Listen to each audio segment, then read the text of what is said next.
This is Look West, a podcast from California's Assembly Democrats.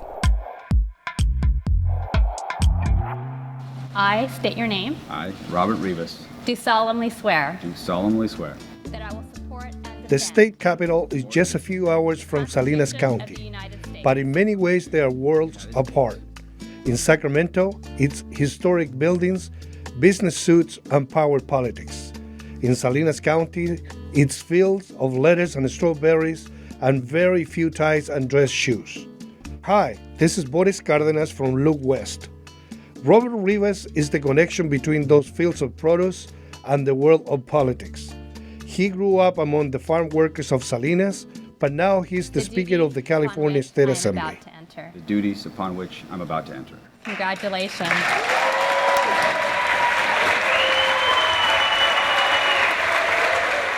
My grandfather, he was a farm worker his entire life. My family and I grew up in farm worker housing.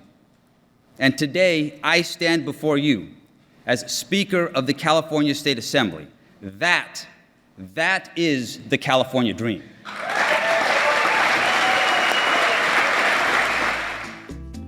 The farm worker housing where Speaker Rivas grew up was in Paisines. He lived with his brother, his mother, and his grandparents. Grandfather Servando Flores was instrumental in shaping young Robert. Speaker Rivas probably remember him in episode 22 of the Look West podcast. I have one of his pay stubs in my office from the late 80s. He had been a field worker for over 30 years at that point. And on the pay stub, the reason I have it there is because it displays that he was making $6.33 an hour in the late 80s. Yeah. And on $6.33 an hour, he supported our family of 7. Elected to the Assembly from the Central Coast 30th District in 2018, Robert Rivas' first major piece of legislation was, as you might expect, the Farm Worker Housing Act. That's why he was on the Look West podcast back in 2019. On the day he was sworn in, huge crowds packed the Assembly chamber and overflowed rooms around the Capitol. They watched and listened as he delivered his historic inaugural address about how love, community, and service are the forces that brought him to where he is today. Let's hit the replay button on that speech. This is my great honor to undertake the responsibilities of the Speaker of the California State Assembly. And I'm humbled, absolutely humbled, by the trust you have placed in me on behalf of the people of California to lead this body and to support the enactment of just laws. I'm proud to lead an assembly that is the most diverse in California's history and among the most diverse legislative bodies in the world.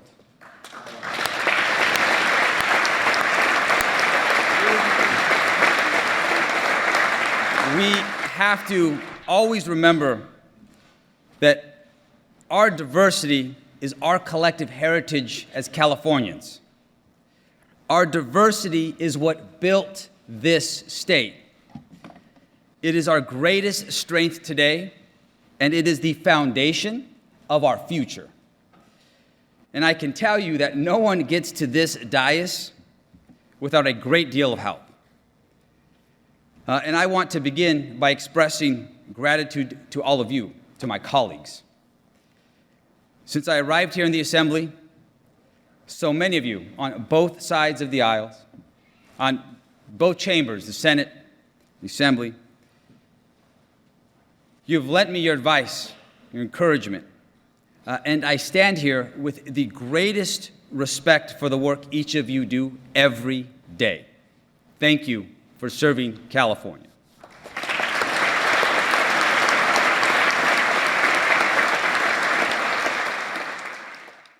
As a state, California is blessed, absolutely blessed, to have these trailblazing leaders guiding us. Thank you for all you have done, thank you for all you do, and thank you for being here. I also want to acknowledge someone very, very special to me, Dolores Huerta. As we all know, Dolores is a legend whose work has lifted up millions across the world. She is one of the most consequential leaders of our time. And Dolores, you have been a friend to my family for so long, even before I was born. A personal mentor to me. Your commitment to justice is an inspiration to us all. Thank you. Thank you for everything you have done, and thank you for always, always being there for me.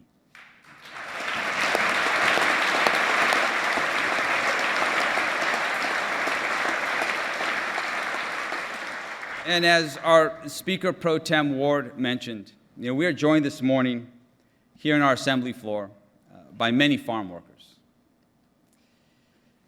Women and men whose daily labor, whose sacrifices are and have always been the backbone of California's $50 billion agricultural economy. So please, once again, help me honor and welcome them to our state's capital.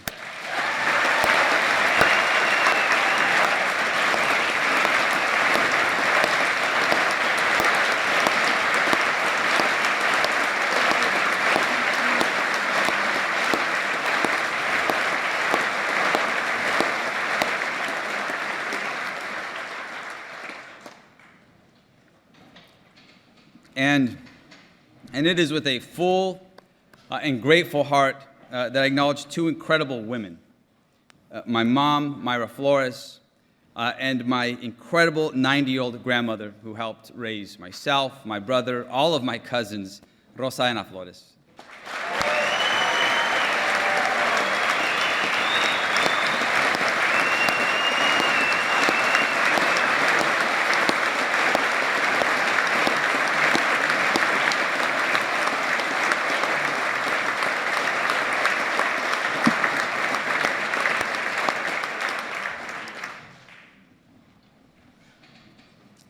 In addition to my mom and grandmother, my entire family is here with me, scattered throughout these chambers. There's a lot of them. But the strength and determination of my mom and grandmother, the strength and determination of my family, they have shaped every part of my life. And words can never express my gratitude to them and what it means to have them here with me in this moment. And it's tough to find the words, because the odds were stacked against my family when we immigrated to California in the 1960s, traveling some 1,800 miles from Mexico. The tough odds that we faced, they bind us to others who've settled here. Chinese laborers who built railroads, fortune-seeking 49ers, Black Americans leaving the post-bellum South, Okies fleeing the Dust Bowl, Mexican and Latin Americans migrating to work in our fields, LGBTQ Americans looking for a place where their rights would be respected. And there are so many other examples. My grandfather, Servando Flores, his first job was picking and packing grapes at Almaden Vineyards. My mom was 8 years old then. Our family, they lived in a 2-room farm worker unit. It was a unit that often glistened with spray from the pesticides used in nearby fields. In the early 1980s, my brother and I, we were raised in that same humble home. By then, more family members lived with us. 8 people, 3 beds, and a single bathroom. We were poor. Our home was crowded. But my family was always focused on building a better life for themselves and for others. And despite great personal risk, my grandfather, he organized with the UFW, with Dolores Huerta. And helped secure and win a first ever labor contract for he and his fellow workers.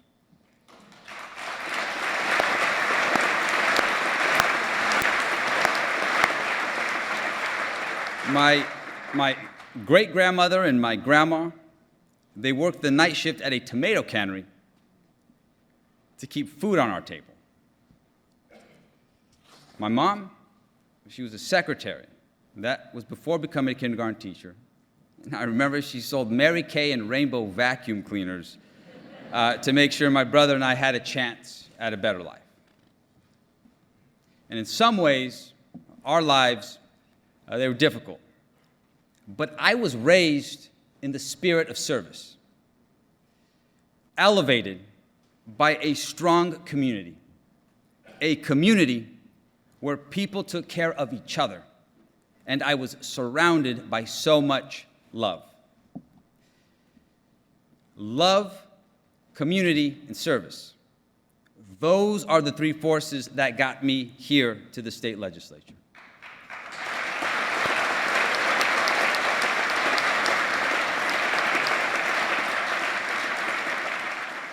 Love, community, and service. Those are the three forces that have helped me understand that our lives are only worthwhile when we bring others up as we rise. And in these kinds of speeches, as we all know, you hear a lot about the California dream. The phrase is used so much that it can lose its meaning or become a cliche. But for our family, the dream, the California dream, it is the foundation and fabric of our lives. As I mentioned, my grandfather, he was a farm worker his entire life. My family and I grew up in farm worker housing. And today, I stand before you as Speaker of the California State Assembly. That is the California dream.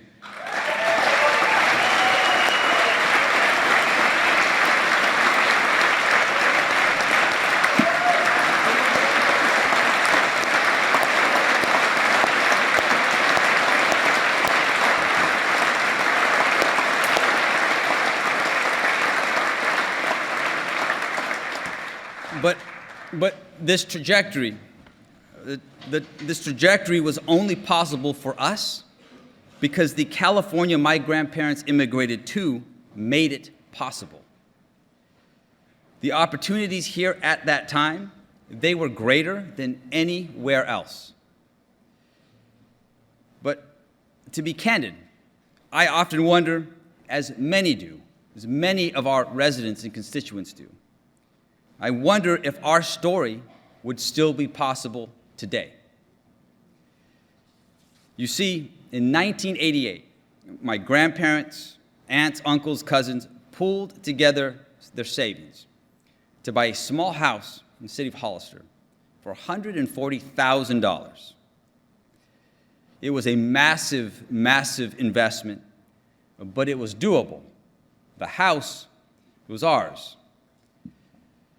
It gave us a sense that our future was not so precarious and that there was a place for us in the greatest state in the country, in California.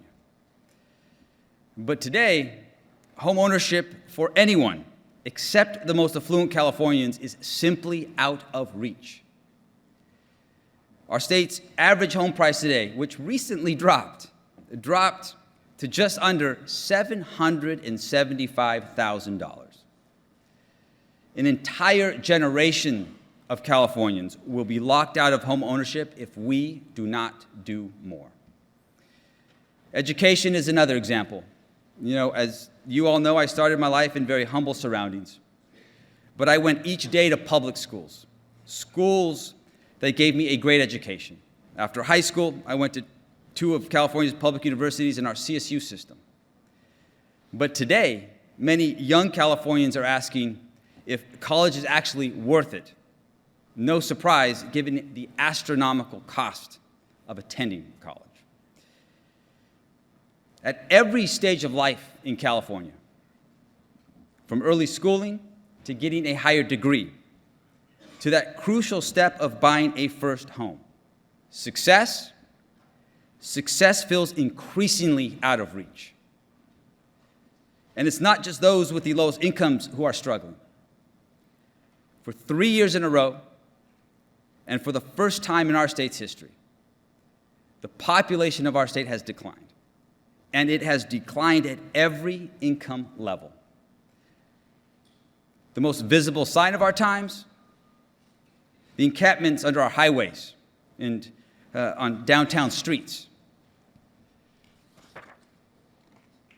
But working and middle-class families, they're facing the same pressures, and they are asking the same question. Is there still a place for me in California? Make no mistake, California, we are still the greatest state in the union.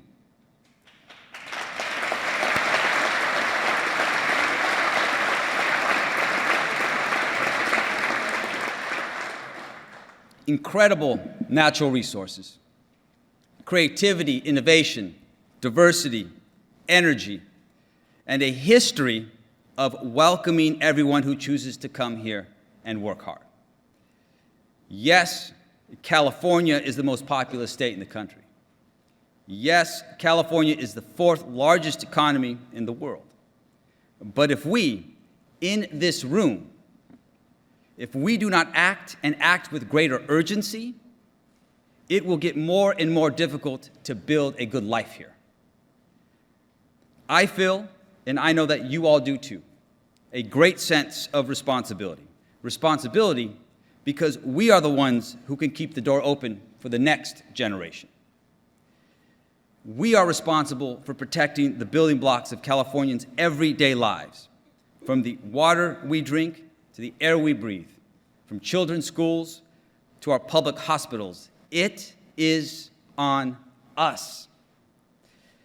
And to face these challenges, we must return our attention to the basics. We must elevate California's working and middle classes by enacting practical measures that will lift the economic burden they face. We must make our public services the best in America. We should have the best schools, roads, hospitals, and we don't. It's time to ask ourselves why that is and take real action even when it's tough or unpopular to fix it.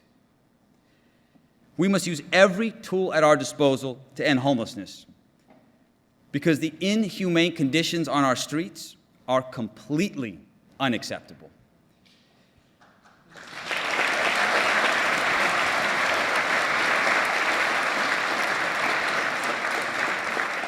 And we must achieve all of this while continuing to do what California does best, protecting our incredible environment and protecting the right of every Californian to live, to love, to choose, and to thrive.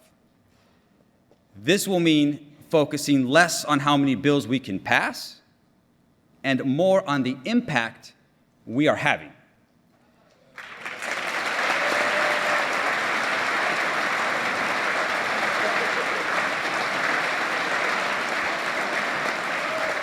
Sometimes this will mean going back and fixing something rather than passing a new law.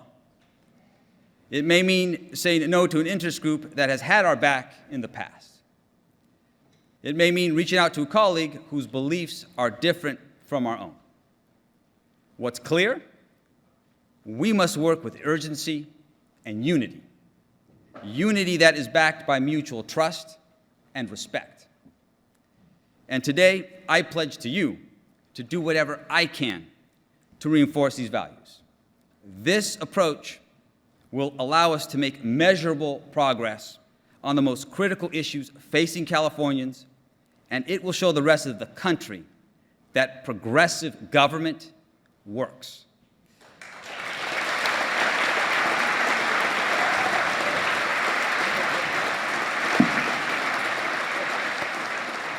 And I want to close by thanking the two most important people in my life, my wife, Kristen, without whose love and support I would not be here. And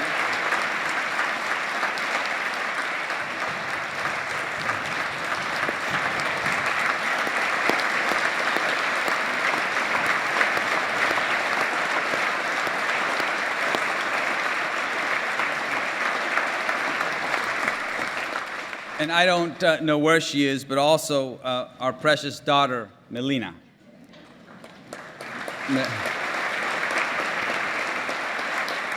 Raising Melina is the most rewarding thing I have ever done.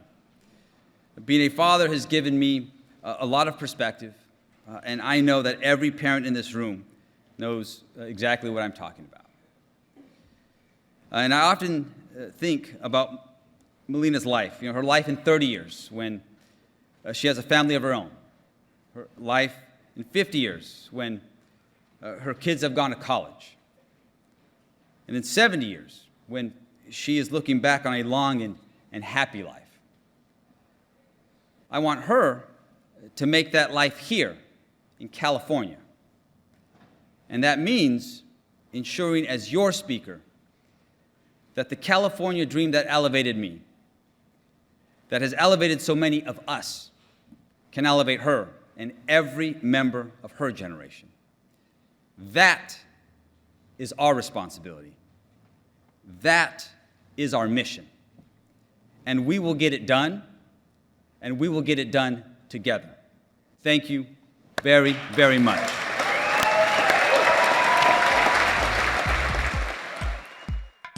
Luke West wishes Speaker Rivas all the best in his new role. I am Boris Cárdenas.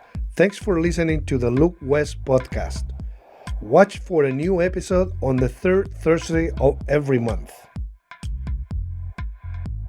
The Look West podcast is produced by California Assembly Democrats. When you think of Californian politics, remember to look west.